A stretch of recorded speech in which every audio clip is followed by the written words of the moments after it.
Ciao ragazzi e benvenuti in questo nuovo video. Io sono Michele e dopo qualche mese ho deciso di tirarlo nuovamente fuori. Di cosa sto parlando? Beh, ovviamente di lui, dello Xiaomi Fimi X8 SE versione 2020. Questo drone ha ricevuto da parte della casa madre di Fimi aggiornamenti costanti durante tutta l'estate, diventando ad oggi un drone davvero interessante, ancor più rispetto alla sua uscita. Tra le ultime implementazioni attuate da Fimi ci sono le live su YouTube direttamente dalla sua applicazione Fimi Navi 2020 e anche uno Smart Tracking 2.0, ovvero la possibilità di seguire noi oppure un veicolo, un oggetto in modo molto più fluido e preciso rispetto a quando è stato rilasciato questo drone. Beh ragazzi, io l'ho già provato ed è davvero sorprendente, specialmente se consideriamo che questo drone costa poco più di 300 euro. Probabilmente il drone con lo Smart Track, il Follow Me più preciso ed economico al momento sul mercato. Ovviamente ricordatevi che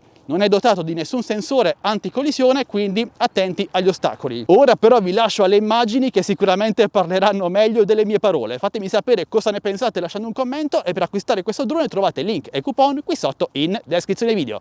Buona visione!